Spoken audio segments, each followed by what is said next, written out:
శ్రేష్టమైన సమయంలో దేవుని వాక్యాన్ని మనం ప్రత్యేకంగా ధ్యానం చేద్దాం. దేవుని వాక్యం ఒక గని లాంటిది అని మనం వింటున్నాం. గని నుంచి అనేకమైన శ్రేష్టమైనటువంటి పదార్థాలు ఎక్స్ట్రాక్ట్ చేస్తుంటారు. సో ఆ గనిలో శ్రేష్టమైనటువంటి పదార్థాలు బాగా లోతుకు వెళ్ళినప్పుడే అవి దొరుకుతాయి ఉంటాయి. పైపైన దొరుకుతాయా? అందుని బట్టి దేవుని వాక్యాన్ని కూడా లోతుల్లోకి వెళ్ళి మనం ధ్యానం చేసినప్పుడు, ఆసక్తిని మనం కనుపరిచినప్పుడు దేవుడు మనతో సూటిగా తేటగా ప్రభు మనతో మాట్లాడతాడు. ప్రభు మాట్లాడేటువంటి వాడా కాకపోతే ప్రభు మాట్లాడేటువంటి వాడా కాదా? ప్రభు మనతో మాట్లాడేటువంటి వాడా కాదా? మనతో మాట్లాడతాడు ఆయన. నిజంగా తన వాక్కు ద్వారా దేవుడు మనతో మాట్లాడతాడు. తన సన్నిధి కాంతి మనపై ప్రత్యేకంగా ప్రసరింపచేస్తాడు. నీ హృదయ స్థితిని ఎదిగినటువంటి దేవుడు, నీకు ఏ సందేశం కావాలో నా దేవునికి తెలుసు, పరిశుద్ధాత్మ దేవునికి తెలుసు అని సమస్తాన్ని చూసినటువంటి దేవుడు నాదరించి నీ కన్నీటిని తుడిచేటువంటి వాడు, నీ వేదన నుంచి ఆయన ముగింపు పలికేటువంటి దేవుడు. ఆయన ఒక ఎక్స్పెక్టేషన్తో ప్రభు సన్నిధిలో మనకు వచ్చి ఉన్నాం. దేవుడు ఆ ఎక్స్పెక్టేషన్ ఏనాడు కూడా వమ్ము చేసేటువంటి వాడు కాదు అని చెప్పడానికి నేను ఎంతగానో సంతోషిస్తున్నాను. నా ప్రియమైన నాగమా, సో దేవుని వాక్యాన్ని కొన్ని అంశాలతో పోలికలు మనం చూస్తుంటాం. దేవుని వాక్యాన్ని తేనెతో పోల్చారు. స్తోత్రం చెప్పండి. ఇందాక మనం పాడుకున్న దేవుని వాక్యం ఎలాంటిది? తేనె వంటిది అని మనం దేవుని లెక్క మనం చూస్తున్నాం. సో తేనె వలె మధురమైంది, మనకి ఎంతగానో సంతృప్తినిచ్చేటువంటిది.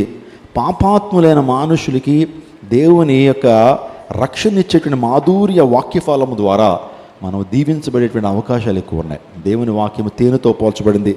దేవుని వాక్యం మేలిమి బంగారంతో పోల్చబడింది.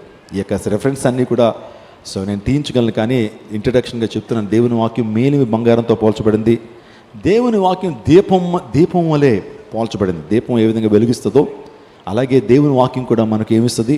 వెలిగిస్తుంది. పాల వంటిది దేవుని వాక్యం. ఎలాంటిది? పాలు చాలా నిర్మలంగా, పాలు చాలా తెల్లగా ఉంటాయి కదా. నల్లటి పాలు ఎక్కడైనా చూసారా మీరు? చూడరు కదా. సో తెల్లగా ఉంటుంది, నిర్మలంగా ఉండేటువంటిది. ఆధ్యాత్మిక జీవితంలో ఎదుగుటకు మనకి ఎంతగానో పాలు చాలా మంచి కాల్షియం ఉన్నటువంటి పదార్థం కాబట్టి, సో మన యొక్క ఆరోగ్యానికి, మన ఎదుగుదలకి చాలా ప్రాముఖ్యమైనది పాలు.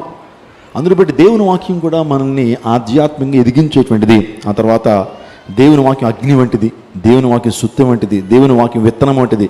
దేవుని వాక్యం నీరు, ఉతకంతో పోల్చబడింది. నీరుతో పోల్చబడింది. దేవుని వాక్యం రెండంచెల వాడిగల ఖడ్గం. కాబట్టి ఈ యొక్క వాక్యానికి ఉన్న పోలికలు మనం నేర్చుకోవాలి. తద్వారా అటువంటి వస్తువులు ఏ రీతిగా మనకు ప్రయోజనకరంగా ఉన్నాయో దేవుని వాక్యం కూడా ప్రయోజనకరమైనదనే విషయాన్ని మీకు జ్ఞాపకం చేస్తున్నాను. చూడండి, ఈ రోజున లోకంలో ఎక్కడ చూసినా భద్రత లేదు, కాపుదల లేదు. బయటికి వెళ్ళి మరలా క్షేమంగా ఇంటికి తిరిగి వస్తామన్న భరోసా ఎవరు కూడా ఇవ్వలేరు. ఈరోజు అన్నిటికీ గ్యారంటీ ఉంటుంది, కానీ ప్రాణానికి ఒక వ్యక్తి లోకానంతా సంపాదించుకుని తన ఆత్మను పోగొట్టుకుంటే దానివల్ల ఏం ప్రయోజనం అన్నాడు. కాబట్టి లోకంలో భద్రత లేనిటువంటి దినాల్లో దేవుడే మనకు భద్రతనిచ్చేటువంటి వాడు. వీరు 43వ యెషయా గ్రంథాన్ని జాగ్రత్తగా చదివితే అక్కడ దేవుడు నీవు నా సొత్తు విలువ పెట్టి నేను కొనుక్కున్నానంటాడు. వీరు 43వ అధ్యాయాన్ని యెషయా గ్రంథాన్ని చదివితే నువ్వు నా సొత్తు విలువ పెట్టి నేను ఏం చేశాను? కొనుక్కున్నాను. అంటే దేవునికి మన పట్ల ఒక ప్రత్యేకమైన బాధ్యత ఉంది. ఏముంది? నేను నా ప్రాపర్టీ అంటున్నానంటే ఆ ప్రాపర్టీ మీద నాకేముంటుంది? బాధ్యత ఉంటుంది. నేను కారు కొనుక్కున్నాను అనుకో, నా కారు అంటున్నాను, దాన్ని ఇష్టానుసారంగా రోడ్డు మీద పాడాను, ఇష్టానుసారంగా ఎవరికి పడితే వాళ్ళకి ఇచ్చాను. నా కారు కాబట్టి దాని పట్ల నాకేముంటుంది? బాధ్యత. దేవుడు మన పట్ల కూడా ఆ బాధ్యత ఆయన కలిగి ఉన్నాడు. కాబట్టి నువ్వు నా సొత్తు అంటున్నాడు. నేను విలువ పెట్టి కొనుక్కున్నాను అంటాడు. నా రక్తం ఇచ్చి నన్ను కొనుక్కున్నాను. అసలు సంఘం అంటే ఏంటి? సంఘం అంటే కొనబడినటువంటి వారు, లేకపోతే పిలువబడినటువంటి వారు, దేవుని రక్తము చేత కడగబడినటువంటి వారు, దేవుని రక్తము చేత కొనబడినటువంటి వారు. దేవుడు తన స్వరక్తం ఇచ్చి మనల్ని ఏం చేశాడు? కొనుక్కున్నాడు ఆయన. మీకు తెలుసా, మనందరినీ కూడా ఆయన స్వరక్తం ఇచ్చి, విలువైన రక్తాన్ని ఇచ్చి ఆయన కొనుక్కున్నాడు.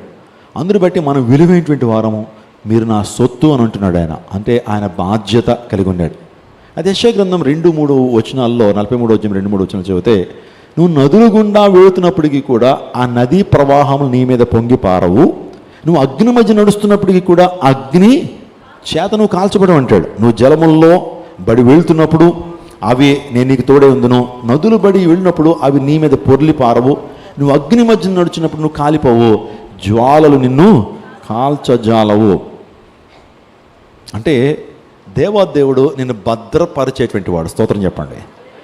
నీవు నా సొత్తు అంటున్నాడంటే అందులో మనకి ఏం కనబడుతుంది? బాధ్యత. దేవుని యొక్క బాధ్యత కనబడుతుంది. రెండోదిగా నీకు ఏ హాని రాదు. నదుల గుండా వెళుతున్నప్పటికీ నదీ ప్రవాహాలు నీ మీద పొంగి పారవు.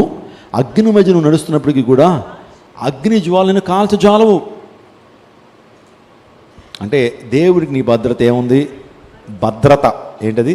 భద్రత. God will protect you. God protects you. దేవుడిని భద్రపరిచేటువంటి వాడు. లోకంలో చాలా చాలా ఒడిదుడుకులు ఉన్నాయి. లోకంలో చాలా అభద్రతాభావం ఉంది.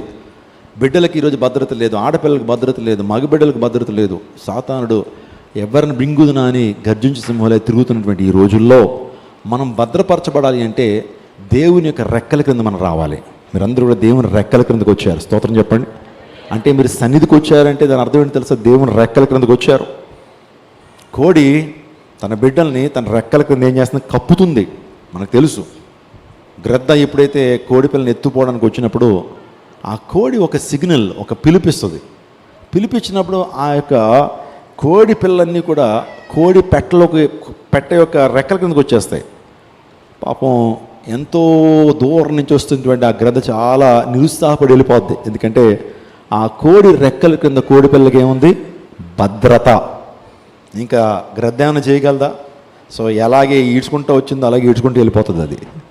దుష్టుడు కూడా మనల్ని తీసుకుని వెళ్ళిపోవాలని, దుష్టుడు కూడా మన నిత్య నరకాగిని గుండానికి ఈడ్చుకుని వెళ్ళిపోవాలని, మనల్ని సంహరించాలని, మనల్ని ఆత్మీయత దొంగిలించాలని, మనల్ని చంపాలని నరహంతుడైనటువంటి గ్రద్ద రూపంలో చూస్తున్నటువంటి సాతానుడికి మనం చెక్కకుండా మన ప్రభువైన యేసుక్రీస్తు ప్రభు వారు మనల్ని ఏం చేస్తున్నారు? ఆయన రెక్కల క్రింద మనల్ని కాపాడుతూ ఉన్నాడు. ఆయన మనల్ని భద్రపరిచేటువంటి దేవుడు.